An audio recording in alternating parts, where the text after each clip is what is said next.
નમસ્કાર. આજે 9 ફેબ્રુઆરીના મહત્વના કરંટ અફેર ડિસ્કસ કરીએ. આજે 9 ફેબ્રુઆરી કોઈ ઇમ્પોર્ટન્ટ દિવસ નથી, પણ આજે દિવસો મેં લખેલા છે તે વારંવાર પરીક્ષામાં પૂછાઈ ચૂકેલા છે. તો શરૂ કરીએ. 2 ફેબ્રુઆરી વિશ્વ આંધ્ર પ્રદેશ દિવસ. આંધ્ર નથી, આદ્ર છે. 4 ફેબ્રુઆરી વિશ્વ કેન્સર દિવસ. 13 ફેબ્રુઆરી વિશ્વ રેડિયો દિવસ. 21 ફેબ્રુઆરી આંતરરાષ્ટ્રીય માતૃભાષા દિવસ. 28 ફેબ્રુઆરી રાષ્ટ્રીય વિજ્ઞાન દિવસ. આ પ્રશ્નો 2024 અને 25માં પૂછાઈ ચૂક્યા છે, તેથી રિપીટ કરવાનું ચૂકતા નહીં. લાલા લજપત રાય ઉપનામ છે પંજાબ કેસરી. જન્મ સ્થળ છે ઢુડીકે, ફિરોઝપુર, પંજાબ. એમસીક્યુમાં આવી શકે છે. લાલા લજપત રાયનું જન્મસ્થળ ઢુડીકે છે, ફિરોઝપુર, પંજાબમાં આવેલું છે. જન્મ ભાગ્યે જ પૂછાય. 28 જાન્યુઆરી 1865. લાલ બાલ અને પાલના સભ્ય હતા.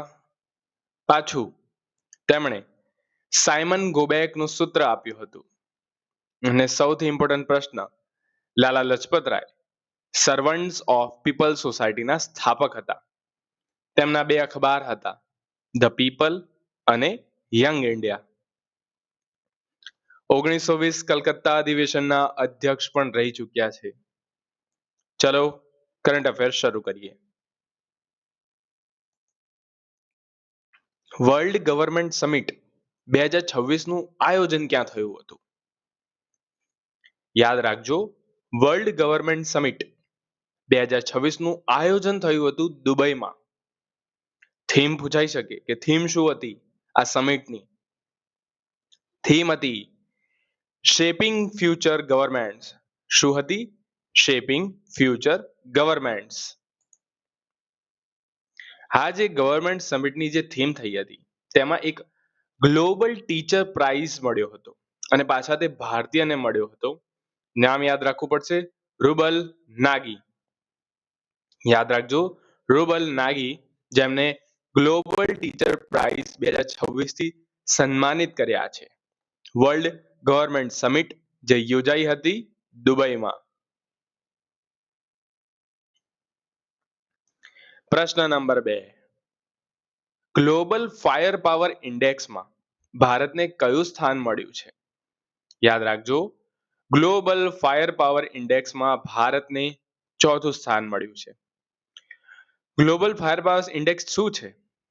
એ વિશ્વના દેશોની સૈન્ય શક્તિનું મૂલ્યાંકન કરે છે. બાજુમાં જોઈ શકો છો, ઇન્ડિયા 4થા સ્થાને. સોશિયલ મીડિયાના વધતા દુરુપયોગને રોકવા માટે ઓપરેશન શસ્ત્ર અભિયાન પોલીસ દ્વારા ક્યાં શરૂ કરાયું છે? દિલ્હી પોલીસ દ્વારા શરૂ કરાયું છે ઓપરેશન શસ્ત્ર. હવે દિલ્હી પોલીસ દ્વારા તો દિલ્હીમાં જ કરાય ને.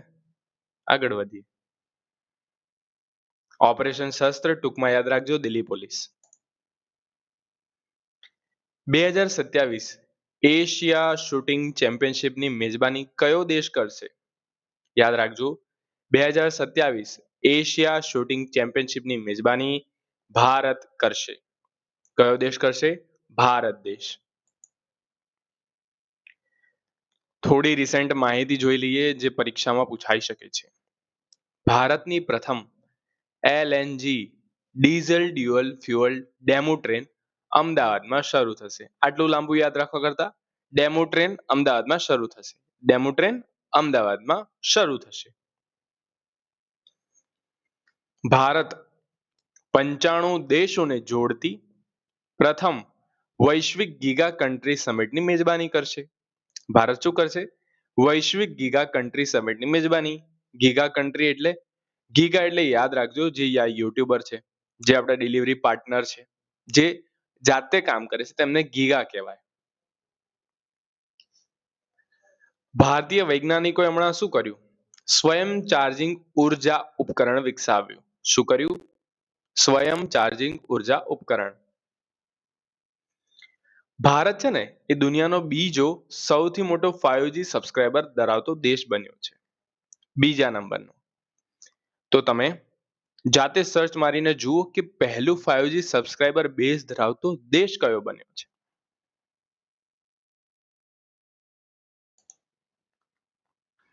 ભારતનો બીજો વ્યાપક પક્ષી એટલસ કયા રાજ્ય દ્વારા શરૂ કરવામાં આવ્યો છે? ગોવા. તો પહેલો વ્યાપક પક્ષી એટલસ કયા રાજ્ય દ્વારા શરૂ કરવામાં આવ્યો હતો? તે કેરળ દ્વારા શરૂ કરવામાં આવ્યો હતો અને બીજો ગોવા દ્વારા. ગોવાની રિસેન્ટ માહિતી. કુશાવતી ગોવાનું ત્રીજો જિલ્લો બન્યું. કયું જિલ્લો? કુશાવતી. કુશાવતી ગોવાનો ત્રીજો જિલ્લો. આ પ્રશ્ન વારંવાર પરીક્ષામાં પૂછાય છે કે ભારતીય આંતરરાષ્ટ્રીય ફિલ્મ મહોત્સવ તો હંમેશા તે ગોવામાં થાય છે, પણ પૂછાય છે આ રીતે કે જે ભારતીય આંતરરાષ્ટ્રીય ફિલ્મ મહોત્સવ ગોવામાં થઈ તે કયા નંબરની હતી? યાદ રાખજો, આ વખતે 56મા નંબરની હતી. આગળ વધીએ.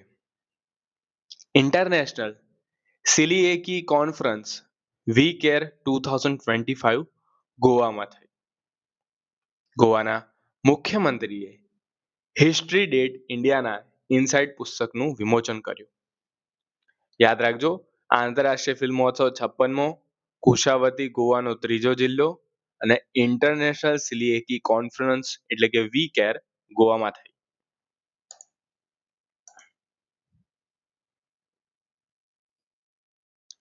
અમરાવતી ક્વોન્ટમ વેલી પ્રોજેક્ટ ક્યાં શરૂ થયો? આંધ્રપ્રદેશમાં. યાદ રાખજો, અમરાવતી ક્વોન્ટમ વેલી પ્રોજેક્ટ આંધ્રપ્રદેશમાં. આંધ્રપ્રદેશની રિસેન્ટ માહિતી જોઈ લઈએ. આંધ્રપ્રદેશમાં પિલ્લુ એઆઈ નો શુભારંભ. પોલીસ અનુસંધાન અને વિકાસ બ્યુરોના 9મા રાષ્ટ્રીય સંમેલનનું આયોજન આંધ્રપ્રદેશમાં કરવામાં આવ્યું. વૈશ્વિક આર્થિક મંચે આંધ્રપ્રદેશમાં ચોથું ઔદ્યોગિક ક્રાંતિ કેન્દ્ર જાહેર કર્યું. યાદ રાખજો, વૈશ્વિક આર્થિક મંચ. આંધ્રપ્રદેશની પોંડુરુ ખાદીને જીઆઈ ટેગ મળ્યો. આંધ્રપ્રદેશની પોંડુરુ ખાદીને. ભારતે અગ્નિ-3 મિસાઇલનું સફળ પરીક્ષણ ઓડિશામાં કર્યું. ભારતે અગ્નિ-3 મિસાઇલનું સફળ પરીક્ષણ ક્યાં કર્યું? ઓડિશામાં. અથવા તો એમ પૂછાય કે ઓડિશામાં ભારતે કઈ મિસાઇલનું સફળ પરીક્ષણ કર્યું? અગ્નિ-3. રિસેન્ટ માહિતી જોઈએ ઓડિશાની. પારાદીપ પોર્ટ જે ઓડિશામાં આવેલી છે તેને સ્વચ્છતા પખવાડિયા 2025માં વર્ષનું શ્રેષ્ઠ પોર્ટ જાહેર કરાયું. ડીઆરડીઓએ ઓડિશામાં સોલિડ ફ્યુઅલ સ્ક્રેમજેટ ટેકનોલોજીનું સફળ પ્રદર્શન કર્યું. ઓડિશામાં શું કર્યું? સોલિડ ફ્યુઅલ સ્ક્રેમજેટ ટેકનોલોજીનું સફળ પ્રદર્શન. પ્રસિદ્ધ રાજરાણી સંગીત મહોત્સવનું આયોજન ભુવનેશ્વરમાં થયું. 25મું અખિલ ભારતીય પ્રસિદ્ધ ચંદનગઢ સાંસ્કૃતિક સમારોહ ઓડિશામાં થયો.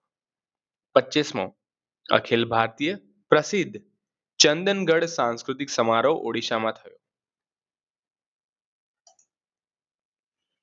ભારતની પહેલી એન્ટી ડ્રોન પ્રણાલીનો ઉપયોગ કરનાર દક્ષિણ ભારતનું પહેલું બંદર કયું બન્યું છે? V O Chidambaranar port. આ છે ભારતની પહેલી એન્ટી ડ્રોન પ્રણાલીનો ઉપયોગ કરનાર દક્ષિણ ભારતનું પહેલું બંદર. યાદ રાખજો, વીઓ ચિદમ્બનાર પોર્ટ. ભારતનું પહેલું એફપીઆઈ એટલે કે ફોરેન પોર્ટફોલિયો ઇન્વેસ્ટર લાયસન્સ કયા બેંક દ્વારા જાહેર કરવામાં આવ્યું છે? કોટક મહિન્દ્રા બેંક.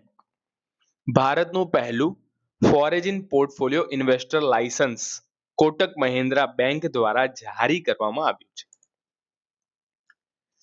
નાગપુરમાં મીડિયમ કેલિબર ગોળા બારૂદનું ઉદ્ઘાટન કોણે કર્યું છે? રાજનાથસિંહ. યાદ રાખજો, અહીંયાથી બીજો એક પ્રશ્ન બને કે નાગપુરમાં મીડિયમ કેલિબર ગોળા બારૂદનું ઉત્પાદન કોણે કરાવડાયું? તો તે આવશે ભારત સરકાર દ્વારા. કઈ જગ્યાએ આવે? તો નાગપુર, મહારાષ્ટ્રમાં. કેવા ગોળા બારૂદ? તો કે મીડિયમ કેલિબરના ગોળા બારૂદ. યાદ રાખજો, ઉતાવળ ના કરતા. રાજનાથ સિંહ દ્વારા ખાલી ઉદ્ઘાટન કરાયું છે. પેરા એથ્લેટિક્સ અથવા પારા થ્રોબોલ નેશનલ 2026માં ગોલ્ડ મેડલ જીતનાર મહિલાઓ કયા રાજ્યની છે? ઝારખંડ. નમસ્કાર, આ તો આજના કરંટ અફેર. વિડીયો પસંદ આવ્યો તો લાઈક કરજો, સબસ્ક્રાઇબ કરજો. ધન્યવાદ.